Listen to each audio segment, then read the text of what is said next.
입술에 30초, 가슴엔 30년, 그런 제목으로 하나님 말씀 전하겠습니다. 탈무드에 나오는 이야기입니다. 어떤 왕이 깊은 병에 들었는데 그 왕 주치의가 말하기로 이 세상에서 보기 드문 기괴한 병이라는 겁니다. 유일하게 낫게 할 수 있는 약은 암사자의 젖을 먹어야 된다는 겁니다.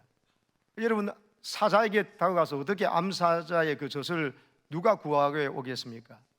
근데 많은 상금이 걸려 있었고 어떤 지혜로운 사나이가 여러분 그 일을 해내려고 사자 있는 굴에 갑니다. 새끼 사자를 아주 어리니까 친하게 하고 잘 데리고 놀면서 어미 사자 곁에 갈 수가 있었고, 그런 곁에 어미 사자의 젖을 짜내어 올 수가 있었습니다. 그런데 돌아오는 도중에 여러분 이 사람이 꿈을 꾸는 이야기가 나옵니다. 꿈에서는 이 청년의 신체 기관들이 서로 내가 최고다 하면서 싸우는 꿈을 꾸게 돼요. 바른 말합니다. 아니, 내가 사자가 있는 그 동굴까지 가지 못했으면 어떻게 젖을 구했겠냐고 하면서 자기를 자랑합니다. 그때 눈이 말합니다. 내가 없었다면 볼 수가 없는데 가봤자 뭐 하느냐, 어디를 잘못 짜면 어떻게 하겠냐고 오히려 물리겠지 하면서 심장은 말합니다. 자기가 아니었다면 아무리 그곳에 가서 보더라도 가슴이 쫄아가지고 겁이 나서 못했을 텐데 내가 담대하게 했기 때문에 이렇게 할 수 있었다고 말합니다. 이 말을 듣고 있던 혀가 말이죠, 그래봤자 내가 아니면 너희들 쓰고 모두 아무 소용이 없다 그럽니다. 그 이야기 듣고 다른 기관들이 아주 비웃습니다. 뼈도 없고 쓸모없는 조그만 것이 까불고 있다고, 넌 아예 나서지도 말라고 합니다. 그러면서 그 사나이가 궁궐에 도착할 무렵에 혀가 말합니다. 누가 제일 중요한지 너희들에게 똑똑히 알려주마. 그래서 사나이가 왕 앞에 가서 드디어 왕에게 구해왔다고 하는 것을 가지고 왔습니다. 그러니까 여러분, 그대는 갖고 온 젖이 무슨 젖이냐 왕이 묻습니다. 그러니까 이 사나이가 입에서 뭐라고 대답해야 돼요? 네, 의사가 말했던 그렇게 귀한 사자의 젖이라 했는데 네, 이것은 개젖이옵니다 이렇게 말했어요. 조금 전까지 혀를 몰아세우던 여러분 손이나 눈이나 발이나 여러분 심장이 여러분 아무 소리 못하고 가장 강한 것이 이 혀라는 것에 사과합니다. 그때서야 혀가 이제 마음을 바르게 하고 말합니다. 아니옵니다 전하, 제가 잘못 말씀드렸습니다. 이것은 틀림없는 사자의 젖이옵니다 하고 여러분 왕도 살리고 구한 상금도 받았다는 거죠. 이 탈무드에서 말하는 이야기가 뭐겠어요? 손발이 멀쩡해도 눈도 심장도 건강하더라도 여러분 내 머리도 심지어 지혜롭게 좋다 할지라도 그것이 최종적으로 이 혀를 다스리지 못하면은, 말을 잘못하면 모든 것 다 망쳐버린다는 것이죠. 목숨이 날아가는 것이죠. 오늘 21절 말씀을 함께 읽어보겠습니다. 21절 말씀 시작. 죽고 사는 것이 혀의 힘에 달렸나니 혀를 쓰기 좋아하는 자는 혀의 열매를 먹으리라. 죽고 사는 것이 무슨 힘에 달렸다고요? 혀의 힘이에요. 혀가 어떻게 놀리느냐에 따라서, 혀에서 어떤 말이 나오느냐에 따라서 사람이 죽기도 하고 살기도 한다는 것입니다. 모든 일을 망쳐버릴 수도 있고요, 어려운 일을 여러분 다 수습할 수 있는 것이 이런 말입니다. 그래서 혀의 힘을 알아야 된다. 혀의 능력, 말의 능력을 알 때 이 사람이 진정한 지혜자라는 것이죠. 사람을 죽이기도 하는 것이 혀고 사람을 살리기도 혀입니다. 칼에 베인 것은 얼마 있지 않냐면 아무입니다만 혀에 베인 것은 평생 간다는 거예요. 여러분, 혀의 힘을 여러분 말하고 있습니다. 그래서 오늘 20절 말씀에도 이렇게 나오고 있습니다. 사람은 입에서 나오는 열매로 말미암아 배부르게 되나니 곧 그의 입술에서 나는 것으로 말미암아 만족하게 되느니라. 그 사람이 입의 열매를 자기가 먹고 산다는 거예요. 저 사람이 왜 저렇게 존경받고 사랑받고 모든 관계가 좋으냐? 그 사람 입에 나온 열매가 좋은 열매였거든. 선한 열매였거든요. 아름다운 열매였거든요. 맛있고 그 사람 입에서 나온 열매를 먹으면 모두 다 행복해요. 근데 어느 사람의 내뱉는 말에는 독이 묻어 있어가지고 쓰고 독이 묻어가지고 좋은 줄 알고 소리는 들리니까 듣고 난 다음에는 막 가슴을 도려내고 아프고 찔리고 가시돋친 말 때문에 상처 입어가지고 그 사람과의 관계가 모두가 안 좋은 거예요. 심지어 배우자끼리도 그럴 수 있고, 부부 간에도, 부모 자식 간에도, 형제 자매 간에도, 교우들 간에도 그럴 수 있다는 것입니다. 심지어 하나님과 우리와의 관계도 그렇습니다.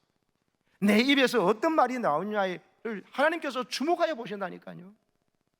여러분, 신앙생활하면서 다른 건 너무 신경 쓰지 마시고요, 말에다가 여러분 절제하고 말을 아름답게 하고 말을 은혜스럽게 하는 이런 생활을 통해서 하나님 앞에 복 받으시기를 축복합니다.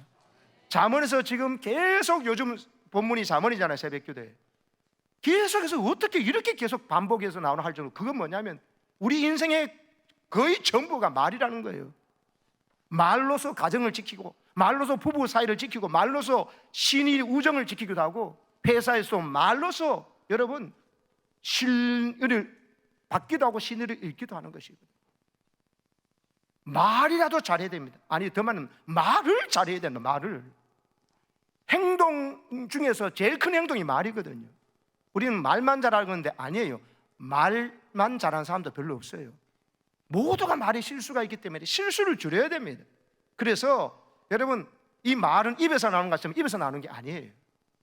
오늘 성경 말씀 14절도 있지만은 사람의 심령에서 병들기 때문에, 마음이 병들기 때문에 병든 마음에서 여러분 가시돋친 말이 나오는 거예요. 입에서 혀에서 나오는 게 아니에요.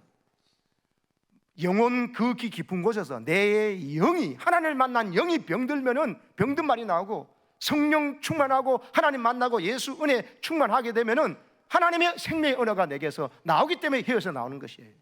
그래서 입에서의 말은 절대로 우습게 보면 안 됩니다. 입의 말은 입에서 나오는 게 아니라는 거예요. 그래서 심령이 병들면 누가 이겼냐? 심령이 상하면 누가 이겼냐? 심령이 상하니까 독이 묻어있는 말, 상처의 말이 나오니까 여러분 자기 자신도 병들고 되고 그 말을 들은 사람도 다 그 말의 칼에 베어지는 것이에요. 그래서 영이 건강하면, 마음이 건강하면은 여러분 말이 부드럽고 생명이 넘치는 말이 나오게 되어 있다는 것입니다. 지난번에 김희아 집사 우리 간증을 들으면서 너무 감동을 받았잖아요. 초등학교 3학년 때 선생님은 정말 가시돋친 말을 한 거예요. 안 그래도 아이들이 조롱하고 비난하는데 선생님이라도 그 아이를 감싸주고 이름도 한번 부르지 않았잖아요. 중학교 1학년 때 가서 선생님이 희아라는 이름을 불러줬다잖아요. 그래서 희아는 늘 선생님이 자기를 싫어하는 줄 알고 기도 제목이 이번 새학년 올라갈 때마다 우리 선생님이 저를 미워하지 않게 해주세요, 그런 기도를 했지 않습니까? 예. 그래서 초등학교 3학년 때 선생님 미술 시간에 애들 보고 희아를 일부러 구경거리처럼 데리고 나와서 앞에 얘를 그리라 그러니까 애들 전부 다 괴물처럼 그려가지고 실수 없는 상처를 줬잖아요. 그 중학교 1학년 선생님은요, 외모로만 보지 않았잖아요. 애가 보육원에서 나고 엄마한테 버림받은 아이지만 기독교 구세군 보육학원에 가서 하나님을 알게 되는 걸 생각하면서, 선생님도 신앙 좋은 사람이니까 이름을 희아라고 불러주는 첫 선생님이었잖아요. 그리고 아이에게 작은 일도 칭찬해주며 격려하니까 희아가 처음으로 저렇게 머리를 늘 가리고 있다가 머리를 뒤로 제치면서 얼굴을 확 드러내놓고 살 수 있었잖아요. 저게 돈이 드는 일입니까? 1억 1,000만 금 줘도 못해요. 돈도 드는 일도 아니면서도, 돈을 있어도 못해요. 마음이 병든 사람은 저렇게 못해요, 선생님이라도. 근데 여러분, 희아를 후원해 주겠다고 왔다가 얼굴 보고는 중단해버리니까 그건 안 한 것보다 못하게 상처를 줬었잖아요.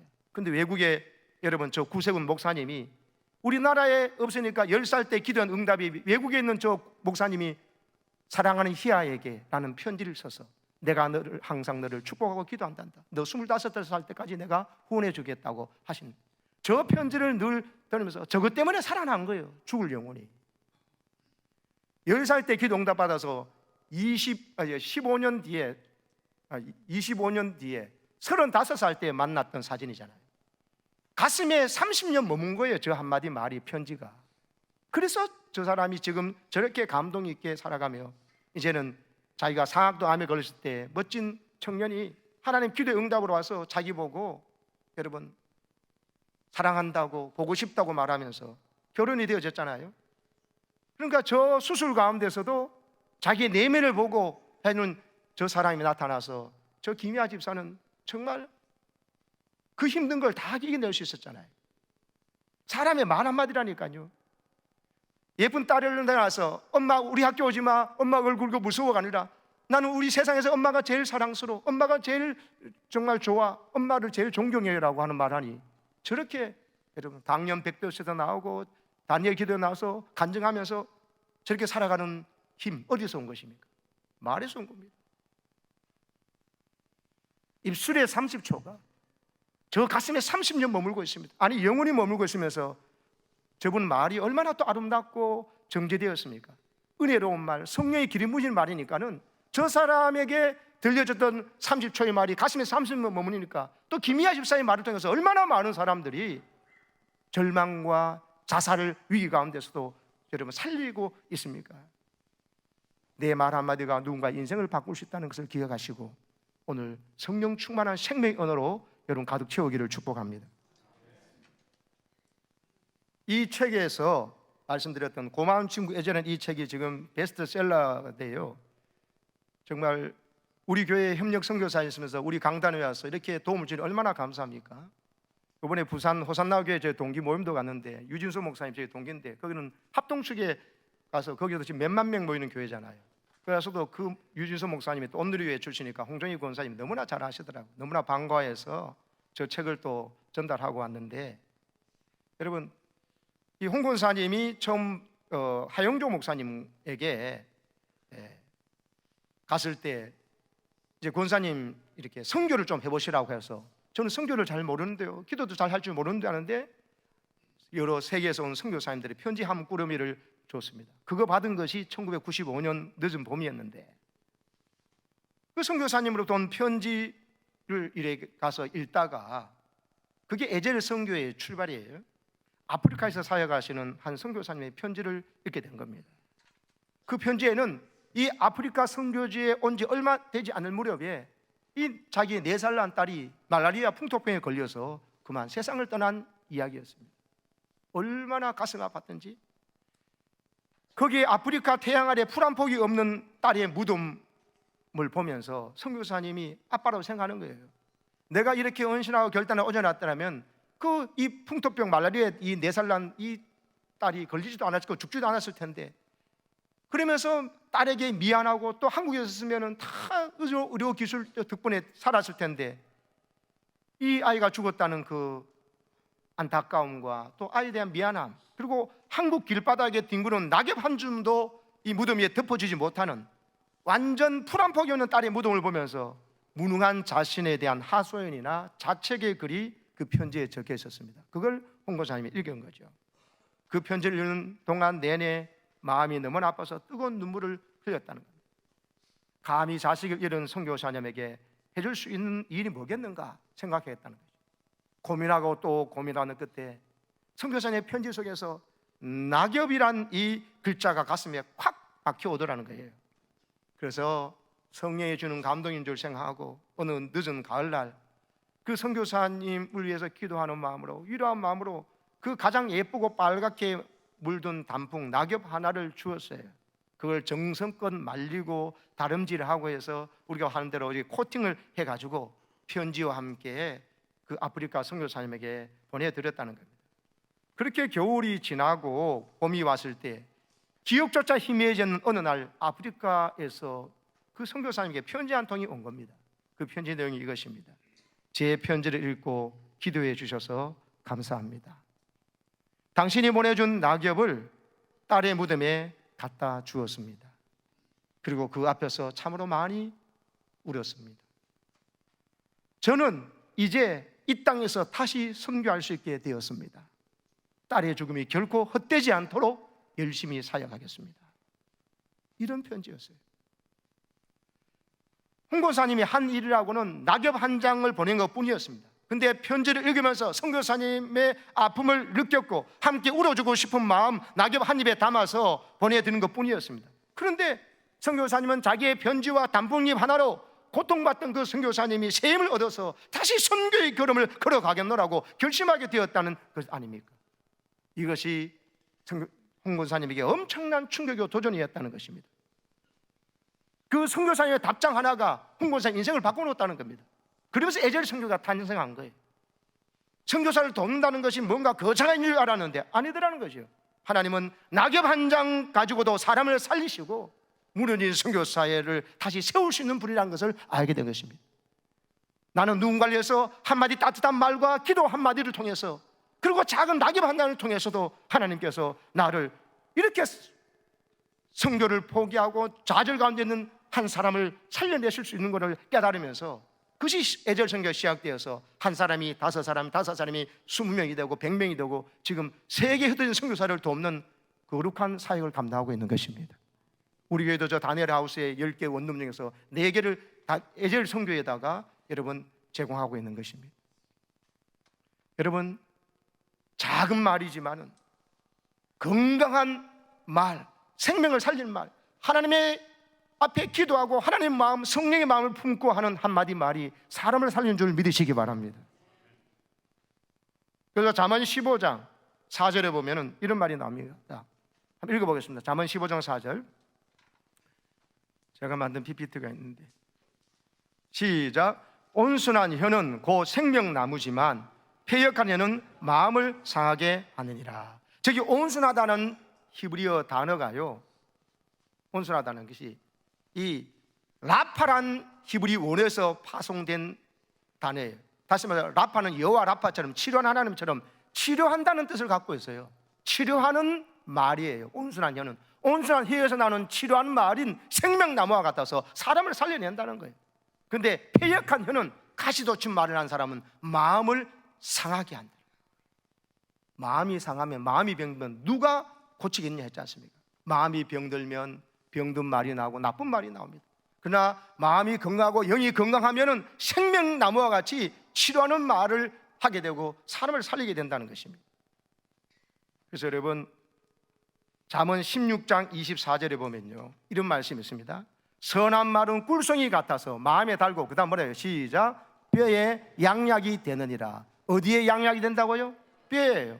여러분, 어떻게 뼈에 보약이 될까요? 하나님 주는 보약이 뭔가? 사람의 뼈에 주는 하나님 보약, 그게 선한 말이라는 거예요. 선한 말이란, 선하다는 히브리어 단어가 노암인데 저게 무슨 뜻이냐면 기쁨을 주는, 친절한, 은혜로운, 이런 뜻을 갖고 있어요. 그래서 선한 말이라는 것은 남에게 기쁨을 주는 말이에요.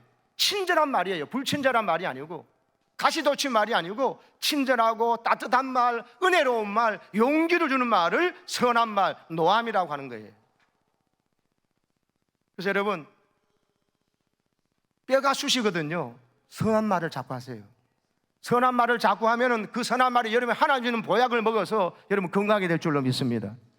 그리고 여러분의 말을 들은 사람, 여러분의 배우자나 여러분 자녀나 여러분 교인이나 직장인 모든 사람이 하나님 주시는 보약을 먹으니까는 여러분 부작용도 없어요. 얼마나 감사한 일인지 모릅니다. 여러분, 어렵사리 전도한 남편을 말 한마디로 실족시킨 이야기를 하나 해드리겠습니다. 남편을 전도하려고 그렇게 애써서 드디어 남편이 교회에 나왔어요. 남편의 생활까지 변화되었어요. 그렇게 술 때문에 여러분 정말 이혼 직전까지 갔던 부부인데 이제는 술 마시고 늦게 들어오지도 않습니다. 일찍 들어오고 직장에서 술 끊었다고 선언할 정도로, 그리고 여러분 교회에서도 간증까지 했어요. 그리고 이 남편이 정말 신앙생활 잘하고 있는 가정에 있는데, 하루는 이 남편이요, 연락도 없이 전화도 해도 전화도 안 받고 꺼져 있고 밤늦도록 집에 오지 않는 거예요. 순간 남편이 이거 또 술을 마시고 있겠구나 하는 생각에 이 부인 집사님이 화가 나가지고요, 자기 분을 이기지 못했어요. 자정이 넘어도 남편이 안 들어오는 거예요. 연락이 되니까 이거 화가 머리끝까지 났어요. 교회에 간증까지 해놓고 또 이렇게 있을 수가 있나면서 막, 그래서 새벽녘에 지금 현관문 열린 소리가 나니까 이 아내가 뛰쳐나가가지고요, 들어온 남편에게 다짜고짜 말했습니다. 이 위선자야, 이 거짓말쟁이야. 근데 남편이 아무 대답도 안 하는 거예요. 이상한 것은 남편의 못에 술 냄새가 하나도 안 나는 거예요. 다음날 아무 말 없이 남편이 출근을 하더랍니다. 그리고 출근한 남편에게 전화를 거는데 남편의 첫 마디가 나 이제 교회 안 나가. 그거였어요. 아내가 자초지종을 들어보니까는 그날 회사에서 큰 문제가 일이 생겨가지고 밤늦게까지 남편이 그 일을 수습하느라고 전화는 모든 외부 전화 다 차단해놓고 오직 거기에 올인해서 그 문제를 해결하느라고 새벽녘까지 해서 결국 문제 해결 돌아왔는데, 그 애쓰고 수고한 남편에게 아내가 들어오자마자 다짜고짜 사정도 들어보지도 않고 그랬거니 하고는 이 위선자, 이 거짓말쟁이라고 말했으니 남편의 가장 싫어하는 말을 한 거예요. 남편의 자존심을 건드린 거예요. 부인은 그렇게 오랫동안 공대를 힘들게 전도해놓고 교회에 나와서 술도 끊고 간증까지 할 정도로 남편을 키워놓고 정작 자신의 이 어리석은 말 한마디로 남편의 모든 것을 다 끝내버렸어요. 오늘 13절 말씀을 보시겠습니까? 오늘 성경 13절 말씀 시작. 사연을 듣기 전에 대답하는 자는 미련하여 욕을 당하느니라. 내가 욕먹는 것으로만 끝나면 그래도 다행이지요. 남편의 신앙을 박살을 내놨잖아요. 다 듣지도 않고 대답하는 것은 수모밖에 알만 바보짓이다. 바보짓 나로 끝나는 게 아니라 남의 신앙을 다 끝장내버릴 수도 있다는 거예요. 여러분, 그토록 쌓아놨던 모든 관계가 절제하지 못하고 균형 잡히지 못하고 내 입장에서만 생각해가는 그 말 한마디가 모든 것을 한순간에 깨뜨릴 수 있는 거라니까요. 그리고 오늘 19절에 보면요, 노엽게 한 형제와 화목하기가 경관성을 취하기보다 어렵다고. 경관성을 빼앗기가 얼마나 어려워요. 그보다 더 어려운 것이 이미 내가 그 사람을 화나게 해놓고 그 다음에 풀자고 그러니까 그게 성을 빼앗는 것보다 어렵다는 거예요. 그러니까 무슨 말입니까? 함부로 말하고 함부로 판단해가지고 함부로 성질도 다 말해버리고 뒤끝 없다 그 소리 가져가지고 뒤끝이 없다고 풀리는 게 아니라는 거예요. 사람의 관계를 다 내 성질을 못 이겨서 엉망을 해놓고 그 다음에 풀려고 하니까 경과 성을 정치하는 것보다 어렵다. 산성의 무물장을 내 힘으로 어떻게 풀 수 있냐는 거예요. 그거 하기 전에 먼저 미리 성질대로 팍 해가지고 함부로 말아버리고 하지 말고 남을 기분 다 상하게 만들어놓고 풀라고 그러지 말고 조심하고 또 조심하고 사연을 다 들어보고 이야기를 들어보고 해라는 겁니다. 그래서 사람의 성내는 것이 하나님의 의를 이루지 못한다고. 말하기도 더디하라고, 듣기는 속히 하고 말하기도 성내는 것도 더디하라고 하나님 말씀하시는 것이. 아멘이십니까? 이혼 문제를 전담하는 변호사들 있잖아요. 그분들 이야기를 들어보면 이혼 사유가 우리 보면 남편이 무능해서 또 배우자가 뭐 성격 차이로 그거 아니랍니다. 그건 변명을 합리화시키라고 갖다 붙이는 거래요. 그럼 제일 이혼의 사유의 제일 근본적인 뭐였나? 말 때문에 말. 남편이 제일 싫어하는 말을 하고 아내가 제일 싫어하는 모욕적인 말을 했기 때문에 그것이 쌓이고 쌓이다가 결국 나중에 성격 차이다 뭐 이건 뭐잖나 하지. 말씀드렸지만 남편이 반신불수가 되어서 아내가 병수발을 하고 있는데도 이혼 안 해요. 오히려 남편을 존경하고 있어요. 아내가, 자식들이. 말을 하나님의 언어를 하거든요. 당신 때문에 내가 살고 있다고 고마울 줄 알고 은혜를 알고 자녀들에게 더 못해준 게 미안한 마음, 아버지의 진심을 아니까 그 말을 가지고도 여러분 행복하게 살고 화목하게 산다니까요. 여러분 그 박용철 박사 정신과 전문의가 쓴 감정연실이라는 책이 있는데 요즘 이 정도 이런 책 정도는 봐야 지성인이라고 말합니다. 여러분 지성인이라면 이런 책 정도 한번 보세요. 요즘 많은 사람들이 감정에 오류가 있고 그 감정 오류 때문에 병이 있다는 거예요. 지금 환자라는 거예요. 거기 한 8가지 정도 진단하는데 대표적인 게 흑백논리, 여러분 아시죠? 또 그리고 광일반화가 뭡니까? 한두 번 해보고 다 아는 것처럼 생각해 버리는 거예요. 세상 넓고 무궁한데 내 경험 지식이라는 게 손바닥만한 건데 내가 어찌 그걸 다 안다고, 자기가 한두 번 해보고 아는 거 다른 거 다 안다고 말하니까는 그런 사람이 자기가 판단이 잘못해가지고 그러면서 자기는 또 상처 입었다 그러고 아니에요. 스스로 병 주고 약 주고 있는 거예요. 그리고 합리화 아시죠? 자기 느낌이나 행동을 항상 정당화하는 거예요. 자기는 항상 바르다고 생각하니까 자기 합리화하니까 이 사람에게 회개가 없어요. 잘못을 인정할 법이 없으니까 문제가 되어서 그러면서 자기는 감정에 상처 입었다 하니까 아니 그 사람 때문에 상처 입은 사람이 더 많아요. 그걸 모른다는 겁니다. 특별히 감정적 추론이 있습니다. 충분한 증거도 없이 자기 느끼는 대로 판단해 버리는 거예요. 자기가 기분 나빠 그러면 끝나버리는 거예요. 자기 마음에 안 들면 끝인 사람, 이런 판단이 우리의 큰 병이라는 것을 이야기하고 있습니다. 방금 이 남편에 대해서 함부로 했던 사람도 이 감정적 추론에 걸려든 것이요.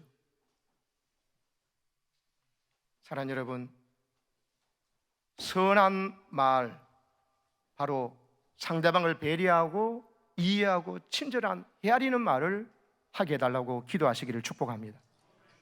여러분, 왜 이래 까칠한 말이 나오는가 보면, 아담이 여러분 하와 보고 처음에 내 뼈 중에 뼈요 살 중에 살이라고 그러다가 나중에요 하와 보고 뭐라 그럽니다. 하나님께서 네가 왜 이 선악과를 먹었냐 그럴 때 하나님께서 주신 저 여자 때문에 그랬다고요. 하나님께서 주신 저 여자. 그러니까 자기 아내 보고 저 여자라고 그러고 하나님께서 주셨기 때문에 하나님 욕하고 이렇게 했잖아요. 왜 하와가 이뻐 보이지 않았고 이렇게 욕을 했을까요? 분명합니다. 범죄였기 때문입니다. 하나님 관계가 깨지니까 그렇게 이쁘고 좋았던 하와가 내 뼈 중에 뼈를 하고 살 중에 살이라고 했던 아내에 대한 고백이 달라진 거예요. 내 말이 까칠한 이유는요, 하나님과의 관계가 깨졌기 때문에요. 더 확실한 증거가 가인과 아벨을 보면 압니다. 왜 동생 아벨을 형 가인이 쳐 죽이려고 했습니까? 예배가 받아들이지 않으니까 그랬습니다. 예배 때 은혜를 못 받으니까 예배 마치고 나와가지고 동생을 죽였어요. 이게 똑같습니다. 우리에게도 예배 가운데 은혜 못 받으면요, 강팍한 마음에 남에게 독이 묻은 말을 한다고요. 하나님과의 관계가 깨지게 예배가 제대로 은혜를 못 받으니까는 여러분 죄 없는 동생을 죽입니다. 그래서 여러분, 내하고 하나님과의 관계가 아름답고 예배의 은혜가 되고 말씀의 기도의 은혜가 되면요, 절대로 여러분 동생을 죽이고 싶지 않습니다. 누군가가 죽이고 싶도록 미워지지 않습니다. 여러분, 아멘이십니까? 그래서 여러분, 잠언 16장 2절을 보면요, 사람의 행위가 자기 보기에는 모두 깨끗하다 해도 여호와는 심령을 감찰하신다. 그러니까 심령을 감찰한다는 저 말이 하나님이 우리를 저울에 달아보신다는 뜻이에요. 하나님의 무게에 달해야 됩니다. 하나님의 메네메네 대결 우바르신의 이야기, 다리오 왕 이야기처럼 여러분 망하는 거예요. 그러니까 자기를 보니까 자기 보고 자기 기준이니까 자기는 마음에 다 두고 남이 마음에 안 드는 거잖아요. 자기 기준이기 때문에 그래요. 하나님의 저울에는 내 추가 올라가는 거, 하나님의 추가 올라가야 됩니다. 하나님께 심령을 꿰뚫어 보시거든요. 그래서 내가 항상 옳다는 생각은 서기관과 바리새인들의 마음이에요. 그러니까 예수님조차도 십자가에 매달아 죽여버려야 될 인간으로 봤잖아요. 그리고 얼마나 강팍한 겁니까? 자기 기준이기 때문에 내보다 더 신앙생활 잘하는 사람은 없어, 이런 기준 때문에 문제가 되었던 거예요. 그래서 마태복음 23장 15절에 이 서기관과 바리새인들을 향해서 예수님은 이 외식하는 자다, 이 위선자야 하면서 말합니다. 교인에 한 사람이 생기면 배나 지옥 자식 만들고 있다. 네가 자기는 지옥 자식 만든다고 생각했겠어요? 그런데 자기 기준을 가지고 해서 이 사람은 뭐 안 한다, 나는 욕하는데 하면서 정죄 판단하니까는 예수님도 바리새인 앞에는 죄인이 돼버린 거예요. 제일 먼저 예수님을 믿자고 해야 될 바리새인이 제일 먼저 예수님을 죽인 데 앞장서고 도도로 매수해서 십자가에 거짓 증인을 세우는 일을 한 것입니다. 여러분, 이게 남의 일이 아닙니다. 내 기준 가지고 여러분 교훈을 바라보고 아버지 어머니를 바라보고 내 기준 가지고 아내와 남편을 바라보면 모두 다 마음에 들지 않습니다. 여러분, 하나님이 주시는 눈동자로, 하나님의 시각으로, 하나님의 형상으로 지음받은 사람으로 보고 내 안에서 생명의 은혜가 나오기를 축복합니다. 아멘 하십시다. 마지막 22절, 아내를 얻는 자는 복을 얻고 여호와께 은총을 받는 자리다. 마지막 결론이 왜 이렇게 났을까요? 말을 가장 가까운 배우자부터에게 잘하라는 거예요. 하나님의 은혜로 받은 자이시면 복을 받는 아름답다고 말하는 거예요. 누가 말했습니다. 아내에게 You are so beautiful이라고 카드를 써서 줬어요. 아내가 너무 좋아하는데 그럼 가보면 T자가 빠졌어. 근데 여보, 근데 왜 이 T자가 빠져서 그러니까 남편이 말했으면 당신은 티 없이 아름다운 분이기 때문에, 티 없이 아름답게 돼 당신은. 그래서 내가 T자를 빼고 썼다고 그러더라고요. 그 남편 합격이었습니다 그때. 여러분, 좋은데 휴가 가면은 오션 뷰가 있잖아요. 바다가 보이는 곳을 오션 뷰라고 그러죠. 또 뒤쪽에 설악산이 좋은 데 보이면 마운틴 뷰라고 그러잖아요. 오션 뷰도 없고 마운틴 뷰도 없는데 내 앞에 사랑하는 아내와 남편이 있으면 무슨 뷰인지 아세요? 그게 I love you예요. I love you. 여러분, 말 한마디로 모든 것을 여러분 덮을 수가 있고 말 한마디로 모든 것을 살려낼 수가 있습니다. 여러분, 하나님 앞에 성숙한 모습으로 우리의 은혜 생활에, 우리 가정에서 계속해서 내 따뜻한 말로 인해서 가족이 살아나고 우리 목장이 살아나고 이 직장에 삶에서 나게 하는 여러분 되시기를 축복합니다. 아멘.